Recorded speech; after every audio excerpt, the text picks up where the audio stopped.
आ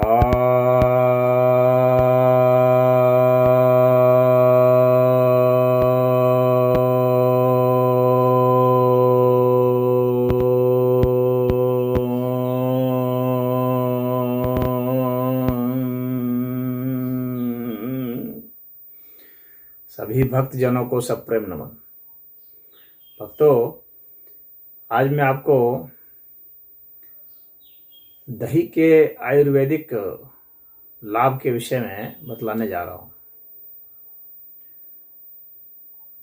अक्सर सभी लोगों को दही काफ़ी प्रिय होती है क्योंकि इसका स्वाद बहुत ही अच्छा होता है। कुछ खट्टापन और कुछ मीठापन लिए हुए होता है और जेली रूप में होता है। इसमें जो जम जाता है, जो प्रोटीन होता है, केजिन प्रोटीन, वो जम जाता है, इसलिए वो जेली का रूप धारण कर लेता है। यह दही जो है काफ़ी गाढ़ा होता है, अच्छी तरह से जमा हुआ दही, जो कि अक्सर खाया जाता है। वैसे तो खट्टी दही बहुत ज़्यादा जो पुरानी हो गई है उसे लोग नहीं खाते हैं, और जो बहुत कम ही जमी है अभी उसे भी नहीं खाते हैं। तो जो मध्य दही जो खाने में के काम में आता है उसका बहुत ज़्यादा औषधि उपयोग है, और जो बाद की दही है उसको त्याज्य है, बहुत ज़्यादा खट्टी हो जाती है, उसमें एसिडिटी बहुत ज़्यादा हो जाती है। इसमें लैक्टिक एसिड, आइसोलैक्टिक एसिड वगैरह से काफ़ी होते हैं। एसिड दही में बहुत ज़्यादा होता है। लैक्टोबैसिलस जो बैक्टीरिया है वह इसका जिम्मेवार होता है दही जमाने का। इसमें हम लोग जामन डालते हैं और कहा जाता है कि अच्छे से दही जमानी हो तो जगह जगह दूध को उठा दिए, उसके बाद जगह जगह वो पुरानी जो जामन दही है उसको डाल देते हैं ताकि सभी जगह से जम जाए, अच्छा गाढ़ा जम जाए। जो एक ही जगह डालते हैं वो अच्छा से नहीं जमता है। दही में phosphorus, calcium, magnesium, sodium, potassium काफ़ी मात्रा में होता है। ये बहुत उपयोगी है। यह इसमें क्रीम भी होता है, यानी वसा का भी काम करता है, इसलिए वसा भी बहुत ज़्यादा होता है। फॉलिक एसिड होता है, विटामिन B12 होता है, और भी दूसरे विटामिन भी पाए जाते हैं, लेकिन B12 पर्याप्त मात्रा में होते हैं। तो इस कंपोजिशन के कारण दही काफ़ी पौष्टिक हो जाता है, यह बलवर्धक होता है, भारी होता है, जल्दी पचता नहीं है। और सबसे बड़ी बात है कि जो अमूमन जो धारणा होती है कि दही ठंडी होती है, ऐसी बात नहीं है। ठंडे ठंडे के कारण इसको पीना चाहते हैं लोग, लस्सी पीते हैं कि गर्मी में यह ठंडक देगा, लेकिन ऐसी बात नहीं होती है। दही गर्म है तासीर से, ठंडी नहीं है। यह भूख को बढ़ाती है, अग्नि प्रदीपक है। इसके कारण भी कुछ लोग सोचते हैं कि दही जो है वो ठंडी है, लेकिन ऐसा नहीं है कि ये ठंडी है। ये भूख को तो बढ़ाती है, और लस्सी के रूप में प्रयोग होते हैं, उसमें बर्फ़ वगैरह डाल देते हैं सब, तो प्रयोग तो उस वक्त पीते समय ठंडा लगता है। परंतु दही होती है अपने में गर्म ही तासीर से। तो यह जो है काफ़ी वीरवर्धक होता है और बलवर्धक होता है।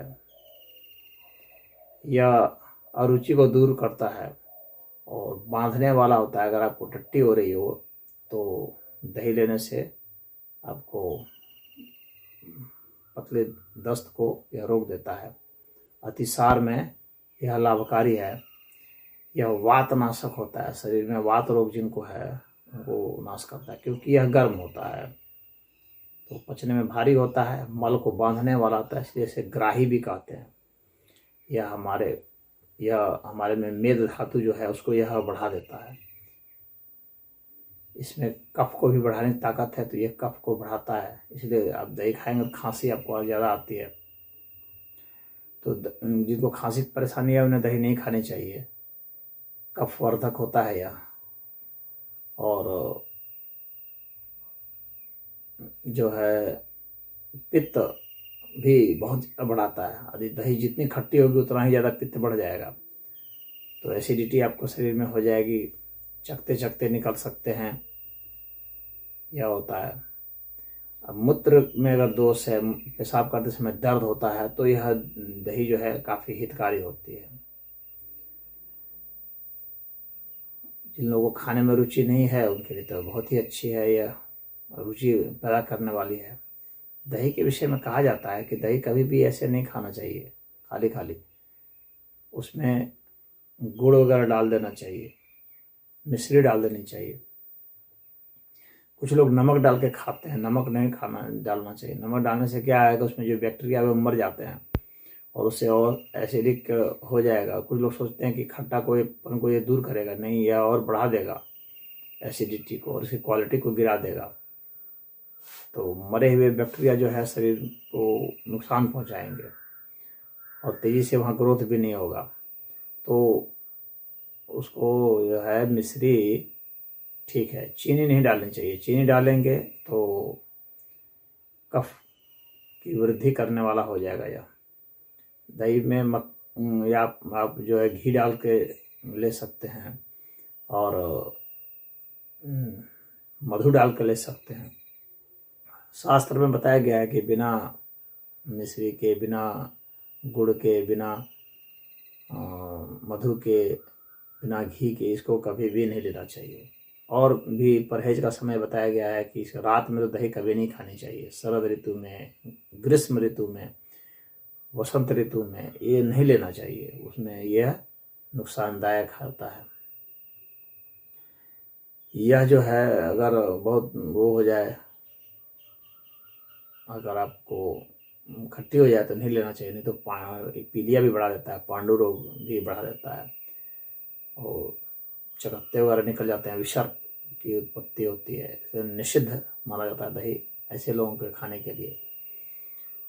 तो दही जो है रक्त विकार भी पैदा कर देता है यदि ज़्यादा खट्टी हो गई है तो।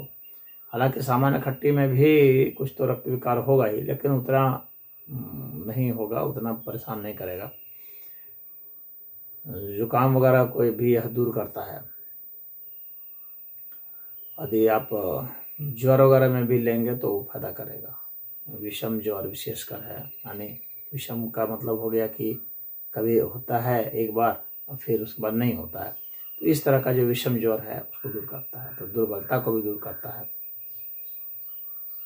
लेकिन जिन लोगों की सांस फूलती है ना, उन लोगों को स्वाद के वशीभूत होकर के दही को नहीं खाना चाहिए, यह उचित नहीं होगा। तो यह दही जो है ये पंचगव्य का एक बहुत बड़ा कंपोजिशन में से आता है। और दही के बहुत सारे व्यंजन भी बनते हैं। आटा में गूँथ करके दही बनाई जाती है मुलायम हो जाने के लिए, मैदे में गूँथ करके बनाई जाती है। दही चावल के साथ खाते हैं। दही को कभी गर्म करके नहीं खाना चाहिए, इस बात को भी बहुत शास्त्र में बताया गया है। गर्म करके खाई हुई दही बहुत नुकसान करती है, तो इतना ध्यान रखें। दही में श्रेष्ठ तो गाय की ही दही मानी जाती है, लेकिन औषधि उपयोग अगर देखी जाए तो बकरी की दही भी बहुत अच्छी होती है, त्रिदोषनाशक होती है। और भैंस की दही तो काफ़ी गाढ़ी होती है, तो भैंस की दही तो जल्दी हजम भी नहीं होती है, बहुत लोग नहीं पचा पाते हैं, इतनी गाढ़ी होती है, बहुत भारी होती है। आपको नींद लाने के लिए ठीक है, आलस्य जगाने के लिए ठीक होता है। तो किस पशु का हम लेते हैं तो वह भी बहुत महत्वपूर्ण है। यदि बकरी की हम लें तो खांसी को भी दूर करने वाली होती है, जबकि अमूमन दही खांसी पैदा करती है, लेकिन बकरी की दही जो है खांसी को दूर करती है, बवासीर को भी दूर करती है। और क्षय रोगों में भी उसका अच्छा महत्व देखा गया है, उपयोग देखा गया है। और गाय का दही तो खैर पुष्टिकारक और काफ़ी बढ़िया प्रिय होता है, और वैसे भैंस का दही तो भी काफ़ी भारी और प्रिय तो होता है, कि रक्त को दूषित करता है।